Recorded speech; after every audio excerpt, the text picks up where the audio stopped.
All right, now we're going to get into it. We have a wonderful panel of guests here today. And I'm going to kind of let everybody toot their own horn this morning. Rather than me just reading and boring you all with a long list of bios to read, because I could stand here for the next 20 minutes and talk about everybody that's standing up here. So we're going to let each one of them give their own elevator pitch about who they are and what they do, and we're going to dive right in.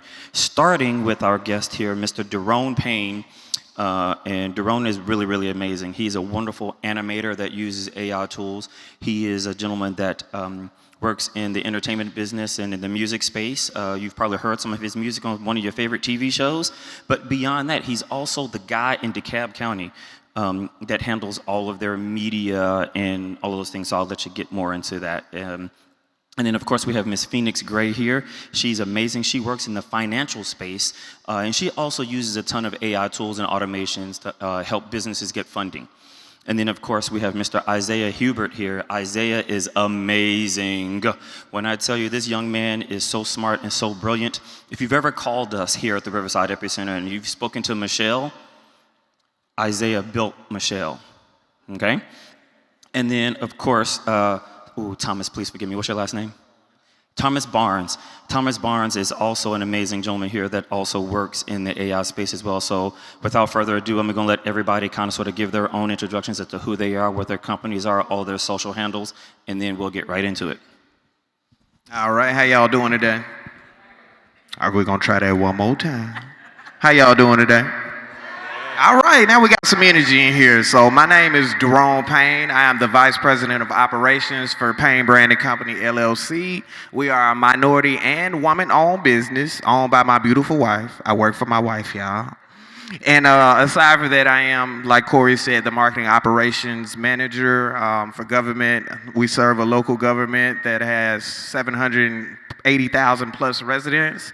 In addition to that, I do have a background in the entertainment space, sync licensing, film placements, writing for artists, television shows, etc. So that's a bit about me, and I'm very excited to be here and just spread the wealth and knowledge about different ways to utilize AI in your professional life.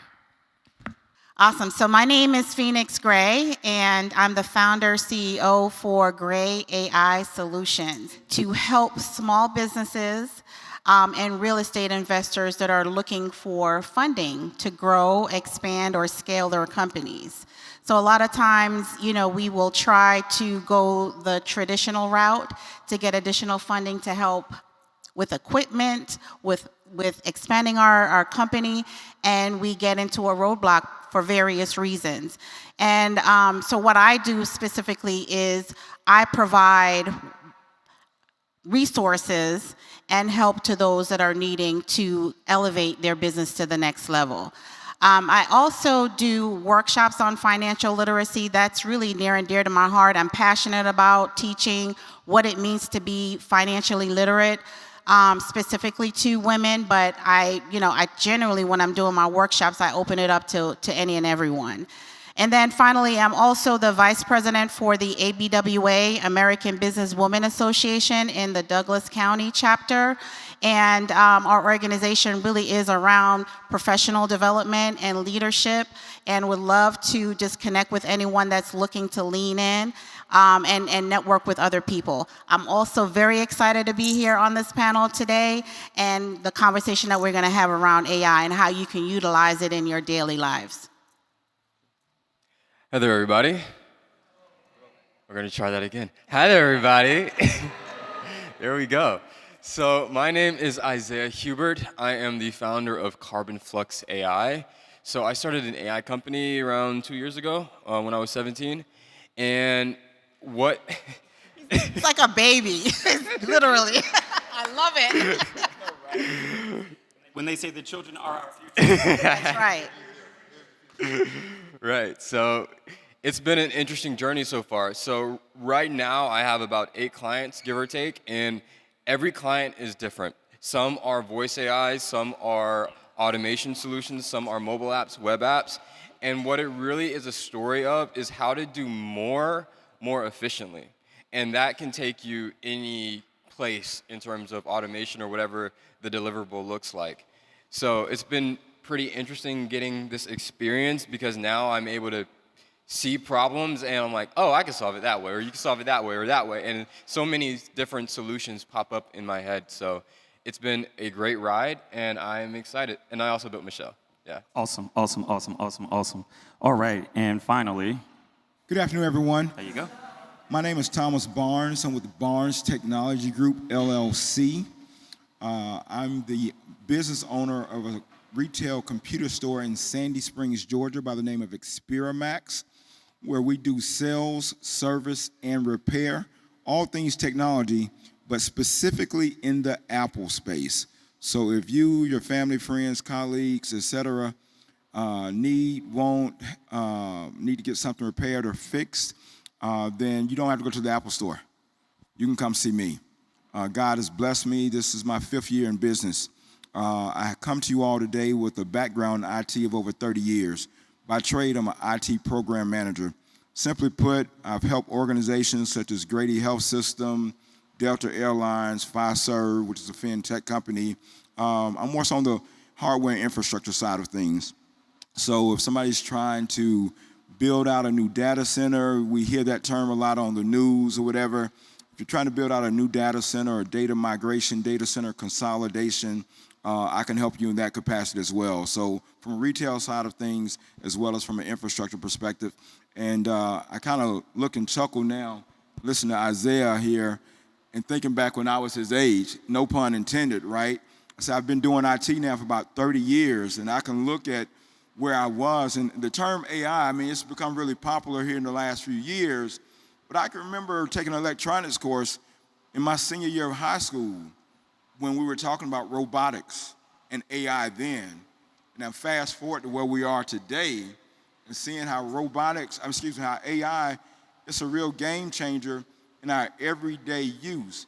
It can be a pain, when we call certain, your favorite restaurant or whatever, and you get an automated system, and you really want a live, warm body, which my staff and I give you that personal touch compared to the Apple Store.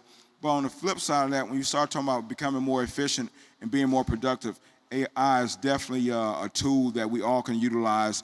And I'm looking forward to speaking to all of you today. I'm excited, very humble and grateful to be here. Awesome, awesome. Thank you so much, everybody, for those warm introductions. And let's go ahead and get right into it. So first of all, I have to ask the question to kind of level set the room a little bit. So how many of you all have ever said, hey, Siri, or hey, Alexa, can you fill in, or hey, Google? That's just about everybody, right? Did you know that you're using AI every day when you do that?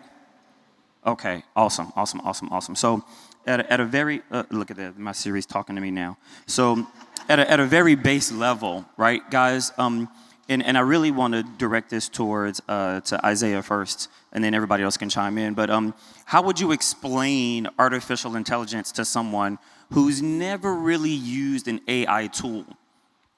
But given the fact that everybody in the room just raised their hand and said that they have used one, I think we tend to take that thing for granted now and don't fully grasp the fact that we use AI every day in our lives. So how would you describe, artificial intelligence to someone, and then where would you say that people are already naturally utilizing AI? Right, so I am going to describe the case that most people use and the case that most people see. So with something like ChatGPT. And that's called a large language model. There are a bunch of different companies that make something similar. But basically what it is raw intelligence. And it allows you to do things like ask it questions and it can respond conversationally and different things like that. But that is really good when you're looking for an answer, and it can provide that answer. And where a lot of value comes is when you start giving it access to different tools. And then that's what makes it more effective than just the browser setting. So like with the voice AI, that's a large language model with tools. But then when you see things for its parts, then you're able to see that. So. But I use Google every day. So you mean I can use ChatGPT and ask it a question? Yes, of course you can.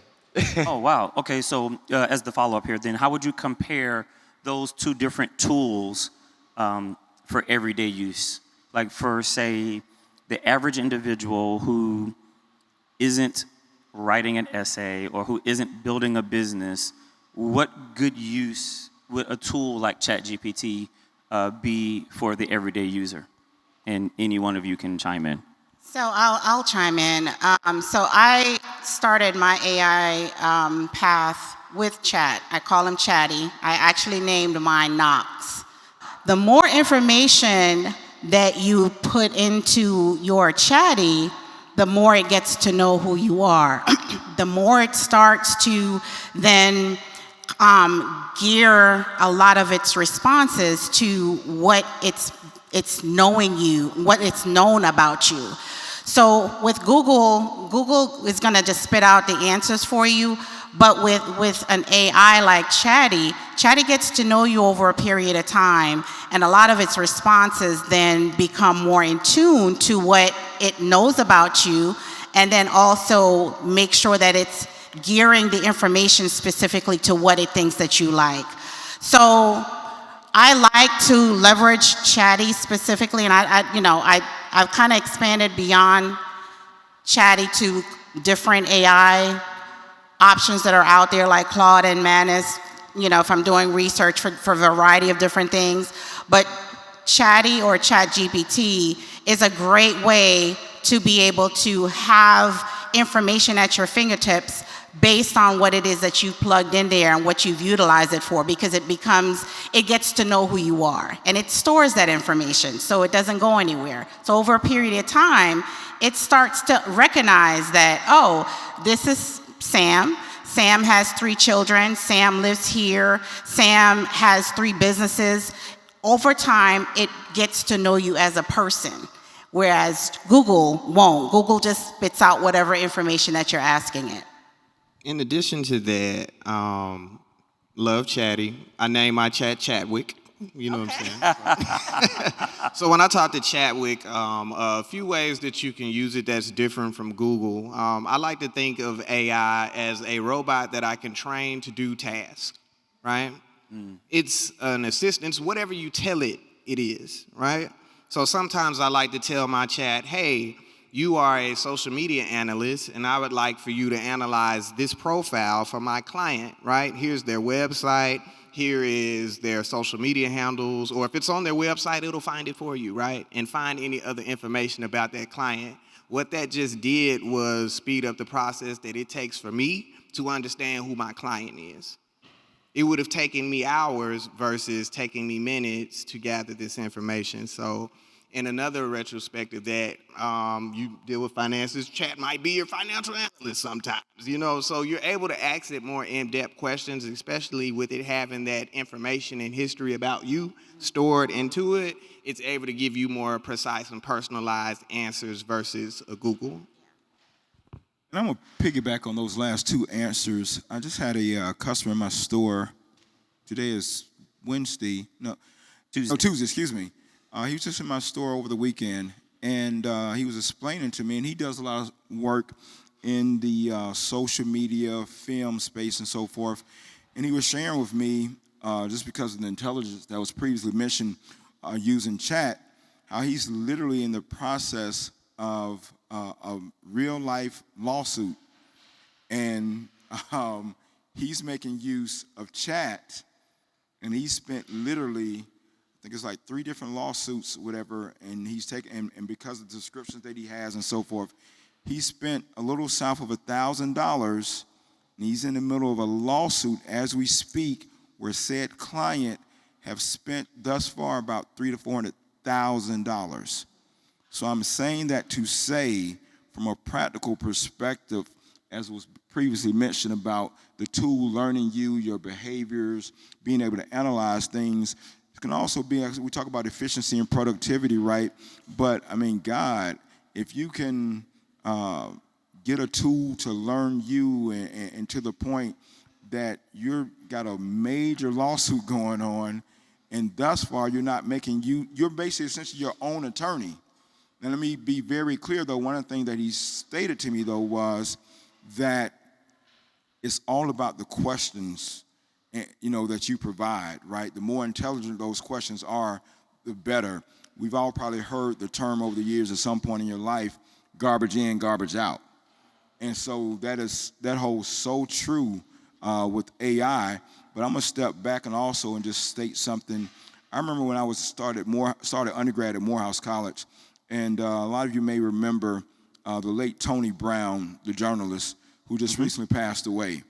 I can remember Tony Brown coming to Morehouse to one of our chapel events, and that's when computing was just really kind of starting to take off, if you will. And I remember him saying that the computer it was going to level the playing field, particularly for us as a people. That's no disrespect to anyone else, but it's going to help to level the playing field to give you access, right? And technology has definitely done that for us over the years. And I'm saying that to say fast forward now, 25, 30 years later, I feel like this is version 2, if not version 3, with AI, how it's going to help to level the playing field for a lot of people from an individual and professional standpoint, and quite honestly, from a money-making standpoint. Oh, right. So I've heard a couple of different things, and I want to make sure that the audience gains a clear understanding of what we're talking about, right? So in security, right, of our information, and I know we don't necessarily have a cybersecurity expert on the panel today, but we're talking about, so we're talking about practical information for everyday use, right? What are some of the ways that people can safeguard themselves with their information? So let me suggest and say that you should not be entering or telling the AI tools any of your private information, such as your banking information and your social security numbers and things like that, to protect yourself, because as Phoenix was saying, that the tools starts to learn who you are and learn your patterns and behaviors and things like that the more you use it. So what would be a practical way to safeguard ourselves? Because as you said, so you have a client who's currently in litigation, probably because, my wife is in education and they deal with things like plagiarism and stuff like that. The AI tool may spit out some information that you may unwittingly use and then not realize that you're actually probably using someone else's words or work.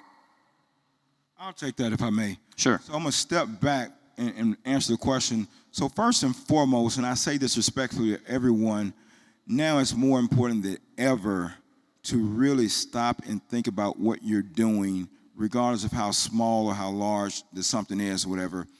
I get people come in my store on a regular basis, if I'm being very honest with you, particularly those who are relatively new to computing or a certain age group, and this is not an age thing, if you will, that's 60 or older.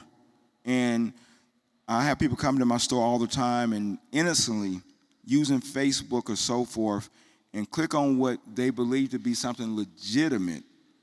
And I've had people come to me who've literally had to go to the bank, close bank accounts, have lost upwards of $10,000, having to get new license, new ID, etc. So I'm just saying all that to say, AI aside, now it's more important than ever to really stop and think about what you're doing. And in the case of AI, what you're saying, and going back to what was just mentioned, not giving that confidential information. You wouldn't give that out to an individual, so definitely don't necessarily give it out. Be extremely careful and use caution when you're doing it with the computer. Isaiah, looks like you had something you want to chime in? With a lot of the everyday AI systems that people use, if you go within the settings, there's actually a place for most of them where you can turn the data training off, and I do that every single time. And I wouldn't put my social security number or anything like that information in there, but that turning off of that button is very helpful for people. Yeah, I was going to add to that. That's crucial. Please don't put your social security in the AI or your credit cards. You don't want to do that. You have to just use it in a sense to where you're able to get the ideas that you need to go do what you need to do. It shouldn't be a sense of AI is going to pay my bill or do this, then, and the third. And I'm sure you could probably automate it to do that, right? But I'd be very careful about that. And then something you said made me think of this thought. With AI, I've seen cases. There was a case in California where they made an AI model of somebody, and they were calling, loved ones of people that, to try to trick them into coercing them into giving money. So AI, as good as it is, you still have those other individuals that'll try to flip it and do other things. So it is important, especially for us younger people, to protect our older loved ones that may be, subjective to that. So we've heard the phrase, I'm glad you brought that up. So where we've heard that phrase, deep fakes. Tell me a little bit more. See, Isaiah's smiling over there. Can you tell us a little bit more about what a deep fake is? Because, we've heard the little scam phone calls, but what is happening now in the areas of social media and email and things like that, where folks are now disguising themselves as maybe a loved one because it happened to my grandmother, who someone called her and the image looked like me, and I was in jail and I needed bail money.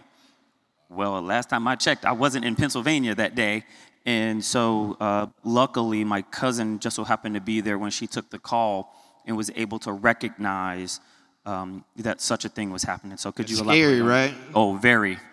Man. So, with the deep fakes, even now on social media, you see people cloning themselves and advertising with deep fakes, right? So a lot of commercials now are not even real people. So where I see it the most on social media is where people try to sell like thought leadership and things of that to get you to buy their course. And basically they're just taking prompts and having the deep fake say it. It's not even them talking. And they probably have it automated to post and everything else. And they're just using that as a system to try to generate income. So it's very important to vet out things. And as you look at some of these deep fakes, it's not hard to tell that they are. If you look keen enough, you'll notice glaring in the screens are just like certain morphs, things that morph and not look natural in certain Six fingers in the image? 6 fingers, 10 pinkies, why not? But it's just important to slow down. And as fast as technology is going, we all need to just slow down and pay attention so that you don't get yourself caught in one of those situations.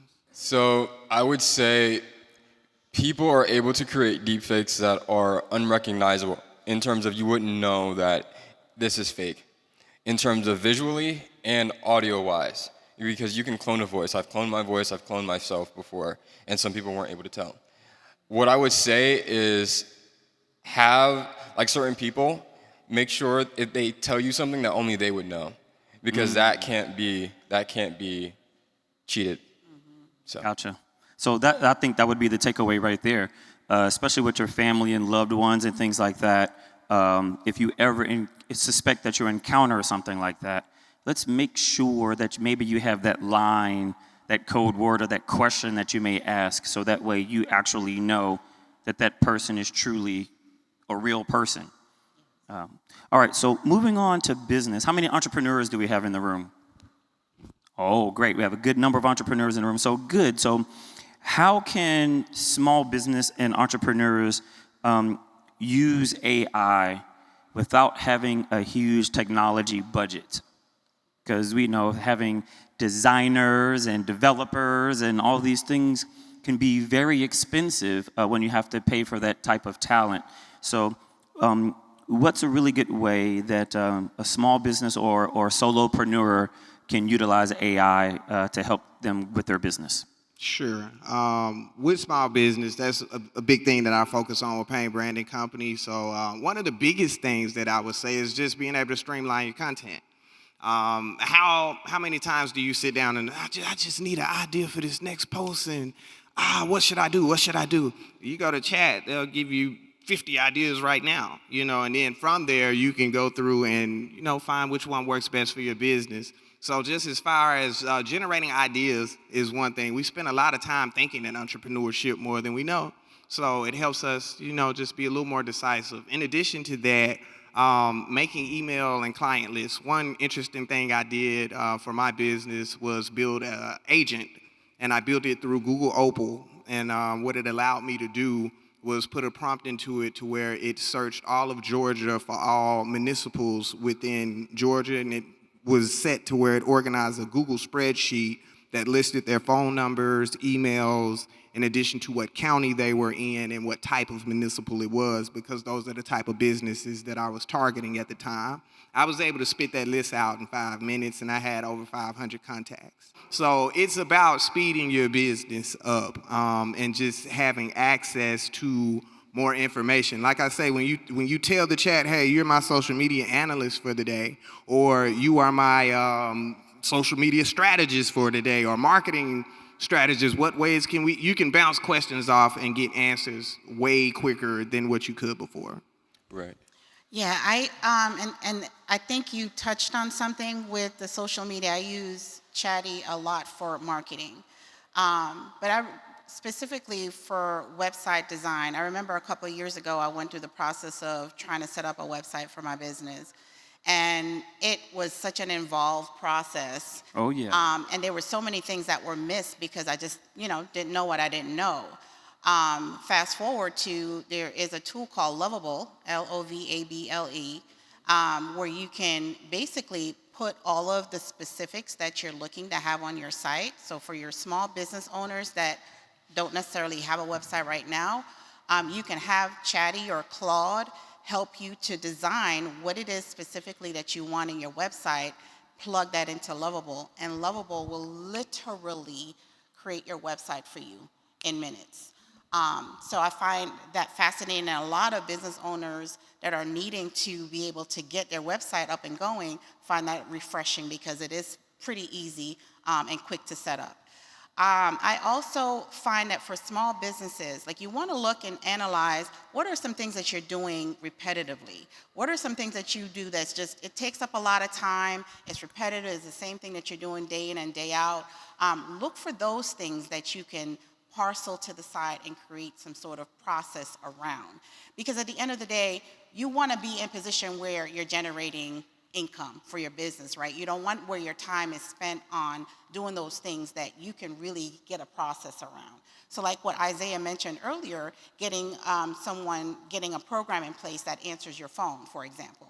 That's one less thing that you have to worry about, right? If you have a Michelle answering your phone calls, taking messages, right, you can focus on the things that you need to focus on as a business owner.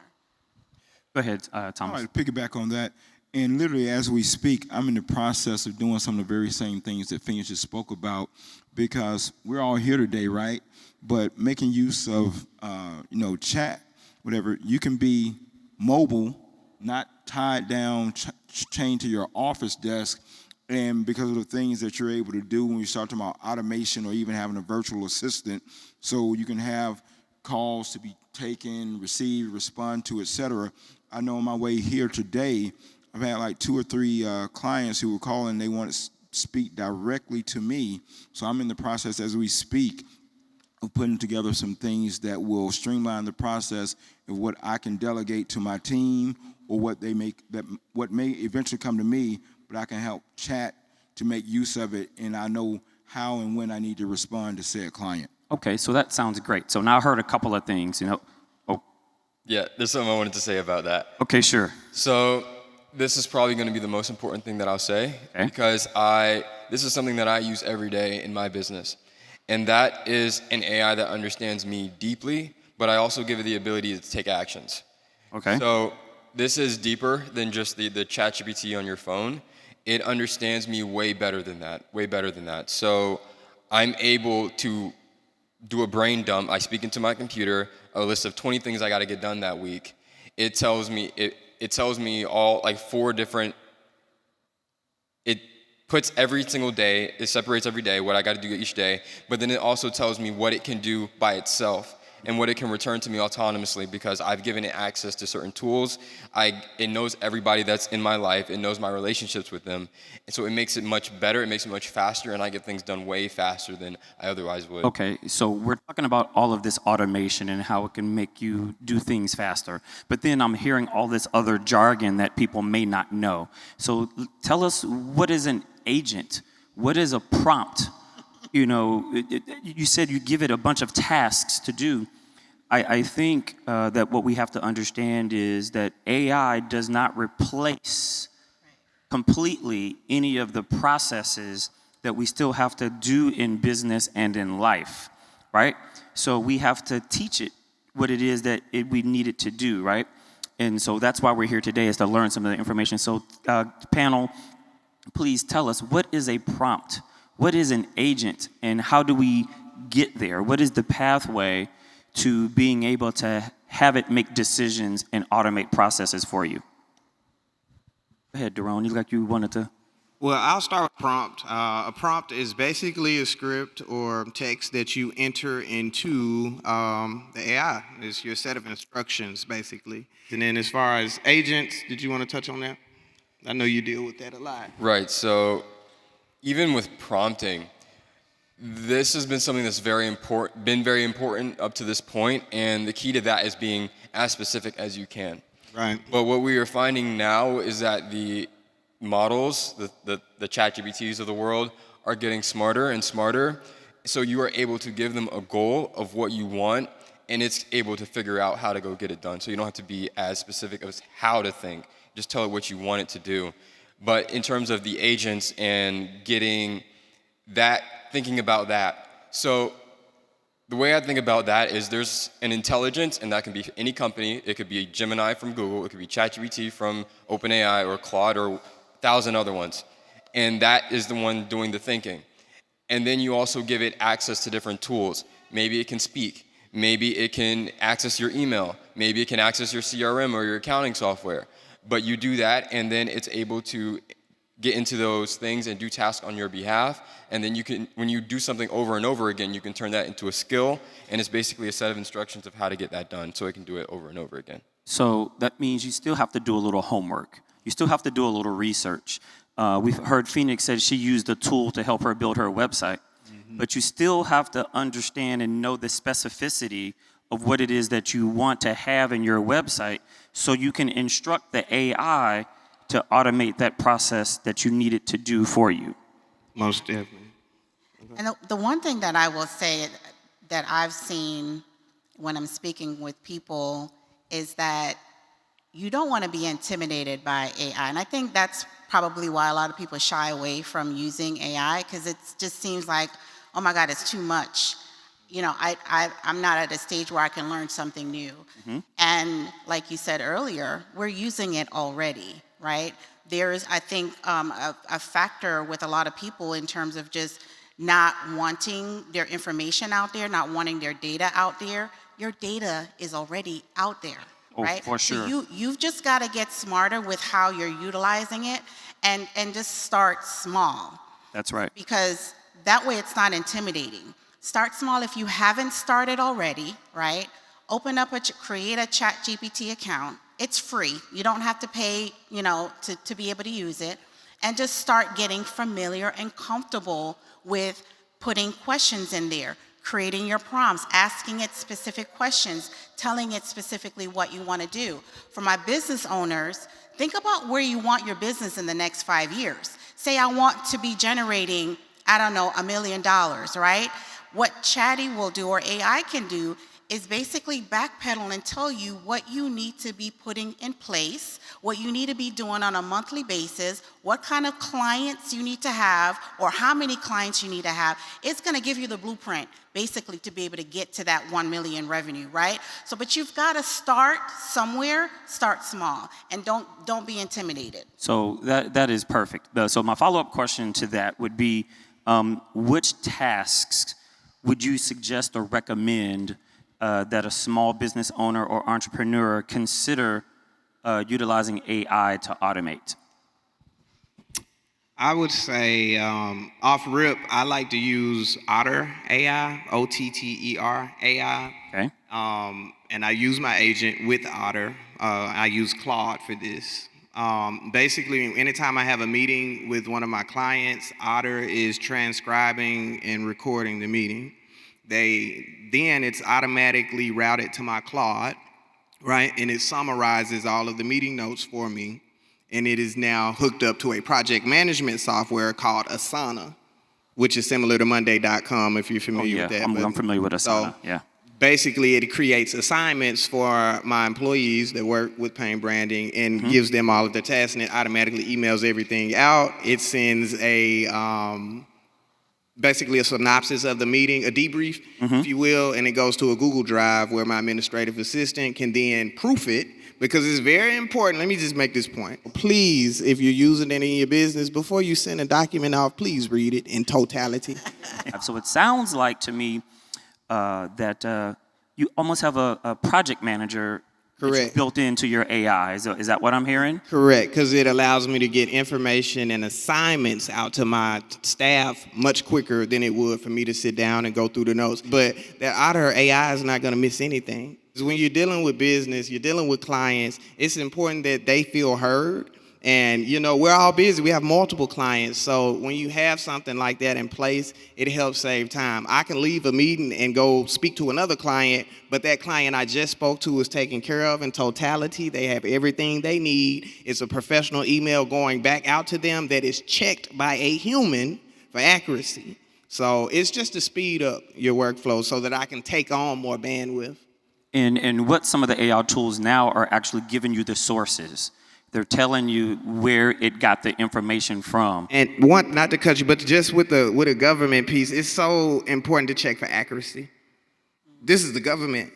You can't send out false information to the government, because if you have that many eyes on it, somebody gonna tell you it's wrong. Trust and believe. Well, it's fake news. They can't Fake wait news. to tell you it's That's wrong. fake news. Fake news. Look, but you know, so accuracy is a must, and then and it's just a thing of ethics, right?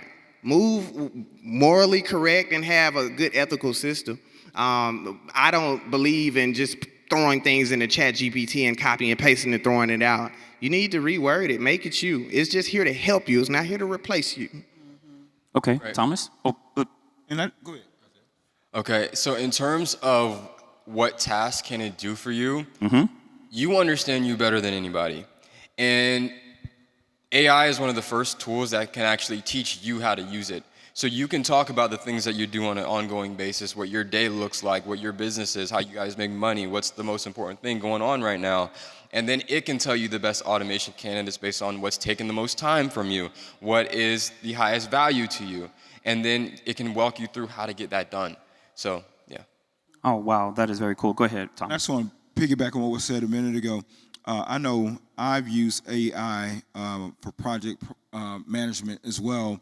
I'm sure a lot of people use Zoom. So being at work in a corporate setting and being on a Zoom call, and if you're the narrator of the meeting, the host of the meeting, and trying to write and scribble notes or whatever, make sure everything is accurate, versus when you're making use of AI and let it summarize the meeting, and then I'm able to go to said notes afterwards, and again, putting human eyes on it and looking, you know, I have my own handwritten notes, so now I come out with a more polished and finished product that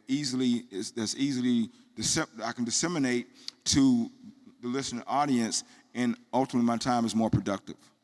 Awesome, awesome. So let's shift from business a little bit. How many creators do we have in the building? How many people that we have here who are artsy kind of folks? Maybe you're into drawing cartoons or making video or shooting photography and things like that. Okay, great. We have a few folks in the room for that. So then this one is kind of specifically for you, DeRone, because you operate in that space. What tools would you say are most helpful for writers and designers and photographers and musicians and the people on social content creators and things like that? What would you say is a good starting point in that space?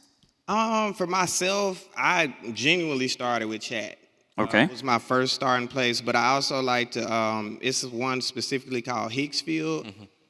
With Higgsfield, it allows you to have access to like multiple different AI tools. There's one called Nano Banana that's really good with editing photos, but chat has stepped their photo editing game up a lot, so you know, it's kind of tricky. One thing you'll know, AI is constantly in competition with each other, so they're evolving. Last year's AI is not competing with this year's, but yeah, Nano Banana, Google VO, Google Flow. You also have Lovable, like that was mentioned. There's another one, Leonardo AI.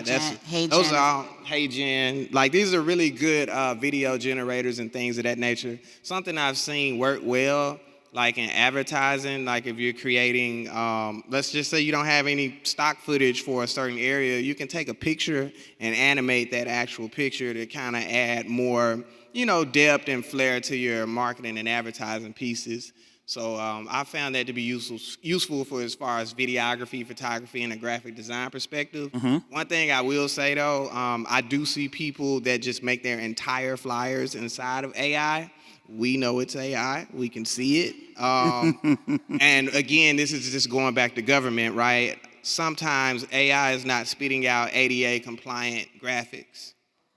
So that is very important to pay attention to, right? Because by April of 2027, in the government space, all websites and things have to be ADA compliant or you will be fined. So those things are extremely important, right? So AI is not here to replace you. It's just a tool. Draw inspo from it. Maybe you have a lot of text for a design and you need help with the layout, but don't let it do the work 100% for you. From a music perspective, Sure. I have a very different perspective about music, and my personal opinion may be biased or whatever, but I am not a fan of AI music at all, personally. Okay. I am. But I love using Suno. Tell me why apps like Suno and things Suno like that. is actively in lawsuits right now with record labels because a lot of the AI they claim that was not trained on copywritten material, right? And I'll touch back on graphics with that too in a second. A lot of that material was deemed, they said it wasn't trained on, but these lawsuits are saying a different story, right? You can't go take, let's just say you make a song. I take your song, and then I'm going to go give it to AI, and they go make a new one based off of that. That's called sampling. That's right. And you have to pay me for that. So it's not ethical. Again, that word ethics comes back up with AI. So I personally, as a producer, artist, and songwriter, have not incorporated that into any of my work. And I have seen with large level companies with sync licensing and placements, the first thing they're asking, is that AI? They don't want to deal with the legal ramifications right now because it's gray area. Well, we've seen the AI artists. We've seen the music videos. I mean, everybody loves the song. And the thing about that is some people will love that song, right? And that's okay. It's space for that. It's a new fun tool and thing to do, but it still doesn't replace live performance. Unless you want to go see I can't become a platinum superstar? I mean, you can. Anything is possible, but to each his own with that type of space, right? Understood. Well, what about all of these little, I think, what is they call it the verticals and all these little mini series and episodes and things like that we're seeing for all of you creators, writers, for somebody who might have a soap opera that they want to write and get out. So can anybody talk a little bit more about that? I mean, even with that, though, it goes back to ethics. Let's just say you take Scooby-Doo and then you got Scooby-Doo saying profane language and different things like that. Because as a parent on YouTube sometimes, and please police that, even on YouTube Kids, there are people and sick people out in this world that make cartoons and contents that are telling kids to, do things to themselves and all type of stuff. So again, it goes back to ethics. Anything that you create in this world, there's going to be somebody that's just going to try to find a way to tear it up and just make it wrong, right? So, we can't police everybody in the world, but from a standpoint of protecting intellectual property and things of that nature, I personally just would tell people to tread lightly with that because you could put yourself in a legal situation like Suno and these other different companies. Okay, so before we get to question and answer, what is some practical things or tips, tricks, or particular tools that we can tell the people that they can use to get started with AI? Or if you're already into using it, what's a thing that could help further, their productivity? Well, if you're not using AI today for marketing, it's a great platform for you to be able to create your content for social media. You can schedule social media content out for literally a whole year and be good and just have it scheduled where it just goes out automatically to all of your social media platforms. You can create workflows. So I don't know if anyone uses a CRM today for your business, but you can literally create, if you don't have a CRM or don't want to spend the money on a CRM, have AI create some sort of spreadsheet that will track your clients, that will track your leads and your prospects, that will put together your communication. If you're wanting to send out like a monthly newsletter or some sort of communication out to your clients, you can automate all of that, via an AI, or set it up where that workflow is already in place. And again, that's one less thing that you have to do manually. And I'll just add to that and say we really are living more so in a DIY environment, right? Do it yourself, literally. Just had a customer I was representing earlier with a lawsuit when he was leaving my store Saturday because he works in marketing and branding and so forth. And I wanted to sit with him and possibly do lunch to discuss how I'm in the process of doing some rebranding. And he just told me, he said, quite honestly, he's like, man, you are smart enough, you're intelligent enough to just make the time to sit and do the very things I was asking him to do myself or whatever. So again, we're talking about saving money, which essentially helps your bottom line. So I would just simply say to everyone from 17 to 70, be smart, be sensible, and don't be fearful. Oh, that's good. So what I'm hearing is, oh, go ahead, Isaiah, I'm sorry. So I would say in terms of actual softwares you can try out, AIs you can try out, look into Claude, look into ChatGPT, but you would have to understand that Claude and ChatGPT, like the chat versions, are the introductory versions. They do not have access to all the capabilities that we're talking about, where they can talk to tools, different things like that. So if you wanted to dive deeper into it, you can look into Codex from ChatGPT or Claude Code from ChatGPT, and it's very similar interface. You chat to it. Don't let the code word in the name throw you off. So let me ask a quick question, and then I'm gonna throw it to the audience for questions real quick so we can wrap it up. Because we've covered a few different topics. We've covered just like regular old everyday AI use. We've covered a little bit of business. We've covered a little bit of creative sort of thing. So in and then just practical everyday use for somebody who isn't a business owner or an entertainer or something like that.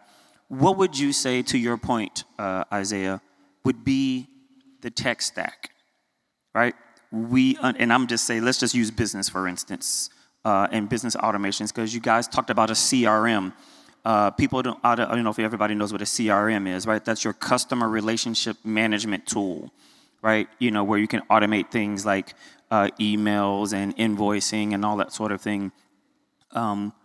What would those two, and then I heard you talk about Asana, which is also a project management tool, or Monday.com, or then you have things like Hootsuite and all those kinds of things that help you manage your social media. So what would be a brief tech stack that people can start to use, once they start learning and figuring out what it is and how they want to be able to use these tools?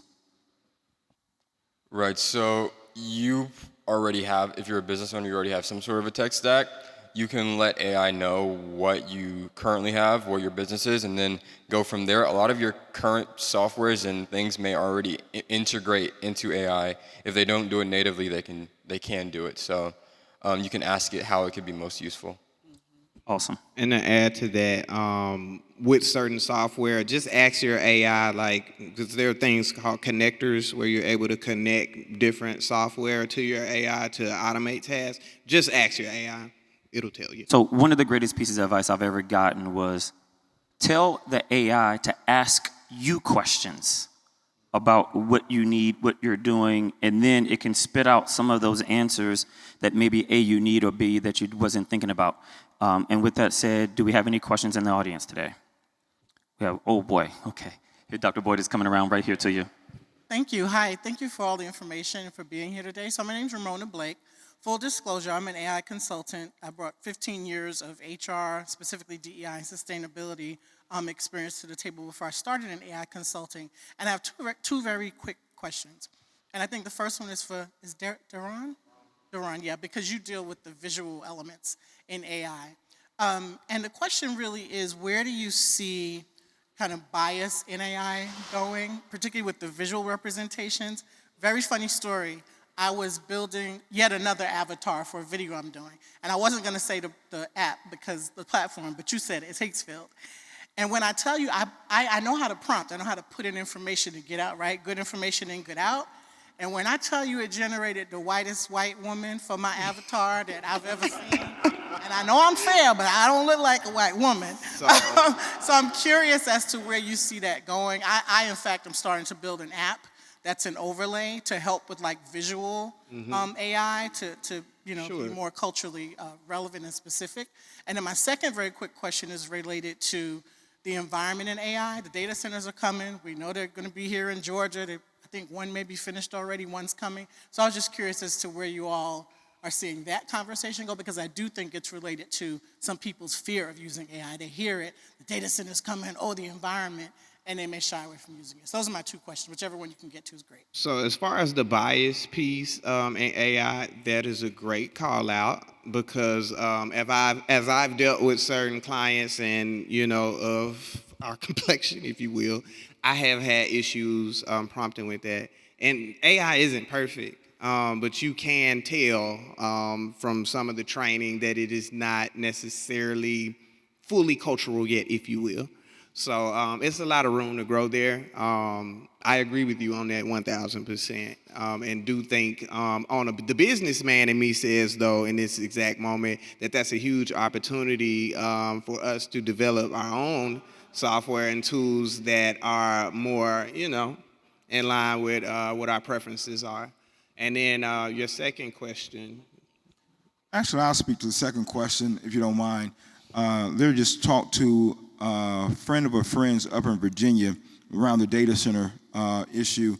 And all of us who are taxpaying citizens, right, I'll tell you to be mindful and do your due diligence. Yes, data centers are popping up all over the place, especially in major cities like Atlanta, D.C., et cetera, right?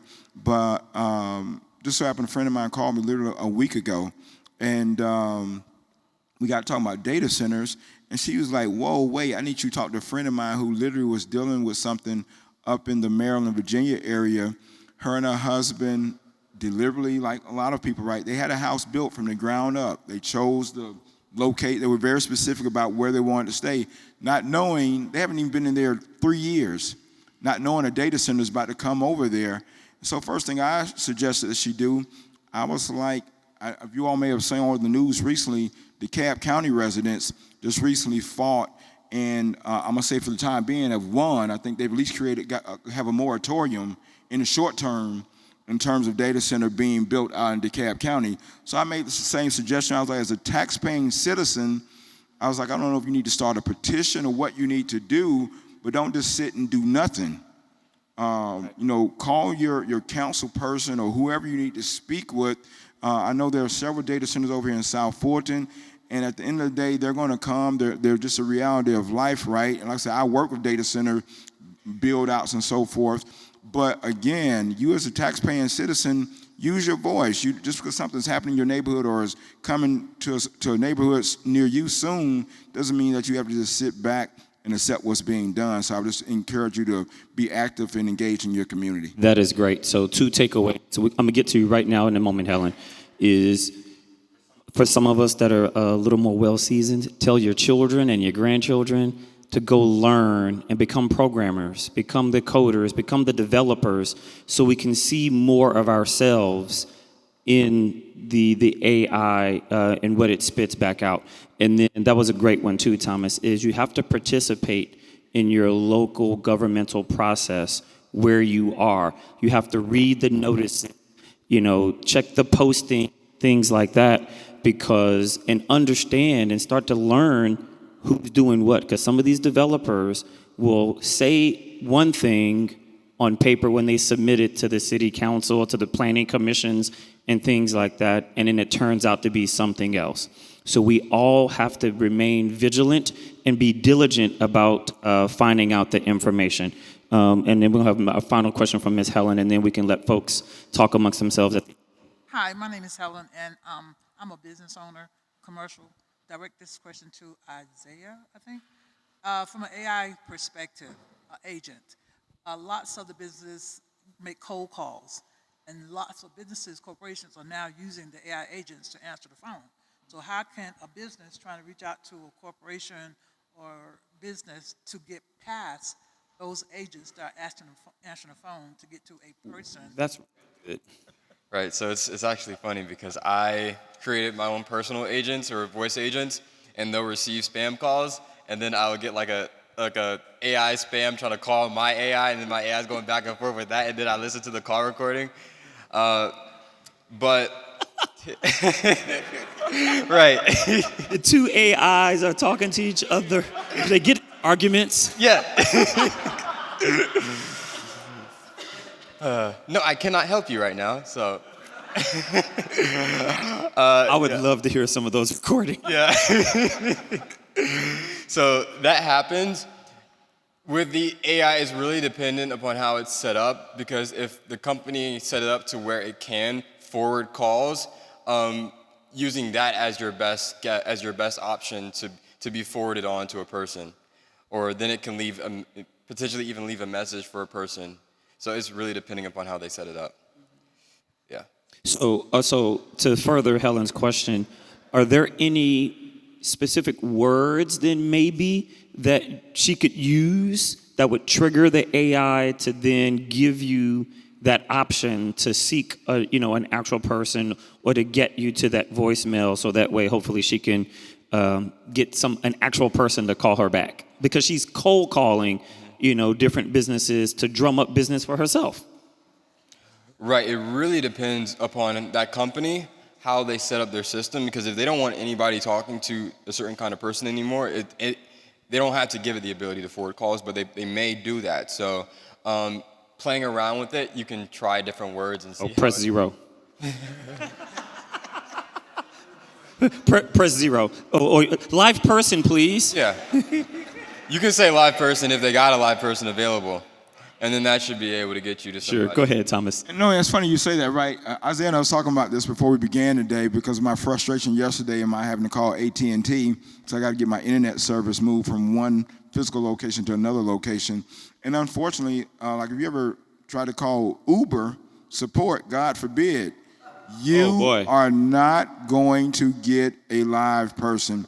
Going back to what Isaiah just said, depending on how they have the system set up, and I even talked to an Uber driver recently who shared with me, I don't know if you get to whatever platinum, super platinum level that may give you some additional benefit, if you will, to potentially get a live person. But unfortunately, the world that we're living in, we're moving away for no other reason, for efficiency purposes, right, of not getting a warm body, which is one of the things I pride myself on in my store, my team, whatever, that when you come to my store, you're going to get a very personalized, unique experience, unlike said store that will remain nameless that I specialize in.